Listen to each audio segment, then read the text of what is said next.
Topic is coordination compound. What is this coordination compound? A compound in which the central metal atom is linked by a number of ions or neutral molecules by coordinated bond. These are the coordinated bonds and these are the neutral ligand or the anion. This is known as coordination compound. And the branch of chemistry which deals with the study of this coordination compound is known as coordination chemistry, right? For example, one of the example is nickel hexaammonia dichloride. This is one of the example of coordination compounds. Now, under this coordination compound, there was a theory which is known as Vernier theory of coordination compounds. CC is your coordination compound. In a coordination compound, the central metal atom exhibits two types of valencies. Coordination compounds में दो type of valencies होती है. First is your primary valency and second is your secondary valency. What is this primary valency? Primary valency is ionizable and is equal to the number of coordination oxidation state of the metal atom.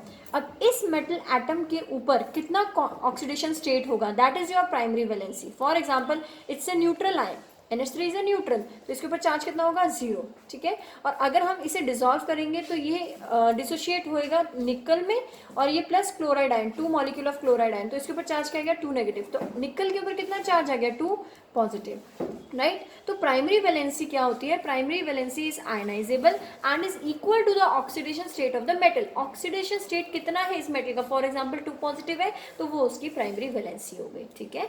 And secondary valency is non ionisable, ionisable नहीं होती and corresponding to the coordination number. For example इस metal के साथ कितने coordinated bonds हैं उसका जो coordination number होता है, फॉर एग्जांपल 6 है तो 6 कोऑर्डिनेशन नंबर हो गया, तो सेकेंडरी वैलेंसी हो गई 6, right. What is the difference between primary and secondary? Primary is the oxidation state of the metal ion and secondary is the coordination number of this metal ion.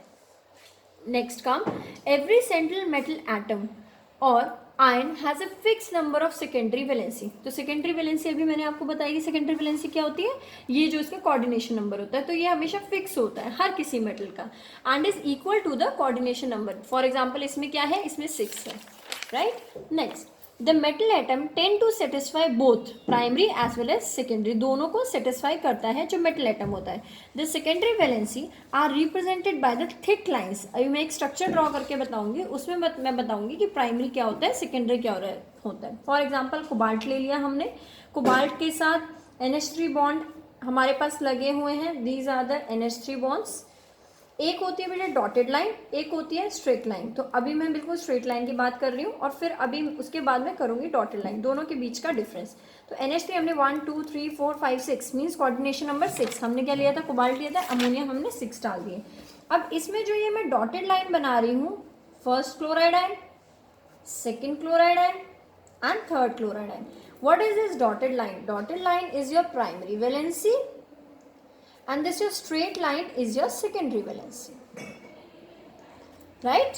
तो primary valency है आपकी dotted line, तो primary valency कितनी हो गई? ये 3.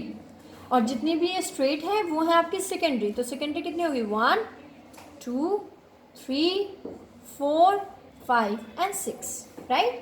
This is the difference between primary and secondary.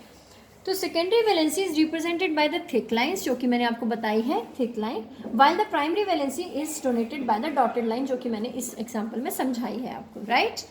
Now the primary valencies are non directional while the secondary valencies are directional. जो primary valency आपकी नॉन डायरेक्शनल है और सेकेंडरी डायरेक्शनल होगी and are always directed towards the fixed position in space corresponding to the definite geometry of the coordination compound. इसी से हमें पता चलता है कि स्ट्रक्चर इसका टेट्राहेड्रल है, ऑक्टाहेड्रल है, क्या स्ट्रक्चर है.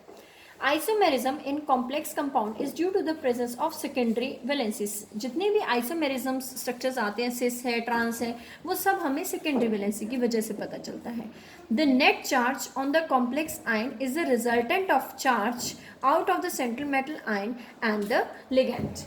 Now comes the 3 structures of cobalt, trinickel and 6 ammonia. Now I am going to tell you about the ionizable property of this coordination compounds, right.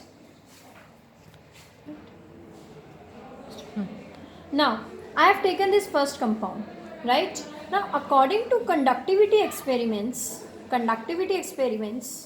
we have seen that when we take silver nitrate, and react with this compound, we get three precipitates of AgCl in first case, three precipitate of chloride ion in first case, 2 precipitate in second case, 1 precipitate in third case, and 0 precipitate in the fourth case. From where do we get this, all these precipitates? By reacting all these compounds with AgNO3, we get 4 types of precipitate, which means that if we get 3 precipitate of chloride ion, it means we have 3 ions, right? So the actual structure of this would be CO, NH3 6, 3 plus and 3 chloride ions. Similarly here 2 plus 2 chloride ion, 1 plus 1 chloride ion, and this there is no chloride ion, right? So now this experiment will tell what is the oxidation state of the coordination compound. जितने ions आपके निकल गए, for example 3 chloride ion निकल गए, तो इसके ऊपर charge क्या रह गया, 3 पॉजिटिव, तो इसका कोऑर्डिनेशन नंबर क्या हुआ, 3. तो इससे ये पता चलता है कि आपकी प्राइमरी वैलेंसी क्या होगी एंड सेकेंडरी वैलेंसी क्या होगी according to this experiment, right.